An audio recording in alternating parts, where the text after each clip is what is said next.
नमस्कार, आपण पाहत आहे भांडा फोड न्यूज. एका दमात भ्रष्टाचारी कोमात.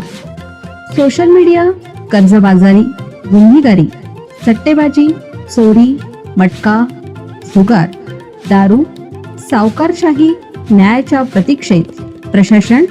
भांडाफोड न्यूज. एका दमात भ्रष्टाचारी कोमात. दिल्लीत मंत्रिमंडळाची बैठक. चर्चा सुरू असतानाच अभिजित दीपकेंनी टाकला बॉम्ब. सरकारी निर्णयावरून नवा वाद उफाळला. कॉक्रोच जनता पार्टीची आंदोलनाची देशभरातली तीव्रता वाढत असतानाच केंद्र सरकारने आता आंदोलकांशी बोलणी सुरू केली आहे. याबाबतची बैठकही दिल्लीत सुरू आहे. तर दुसरीकडे केंद्रीय मंत्रिमंडळाची बैठकही सुरू असून यामध्ये आंदोलनासह पेपरफुटी कायद्यामध्ये मोठा बदल करण्याबाबत चर्चा सुरू असल्याचं समजतं. दिल्लीत या घडामोडींना वेग आलेला असतानाच आता नवा वाद उफाळून आला आहे.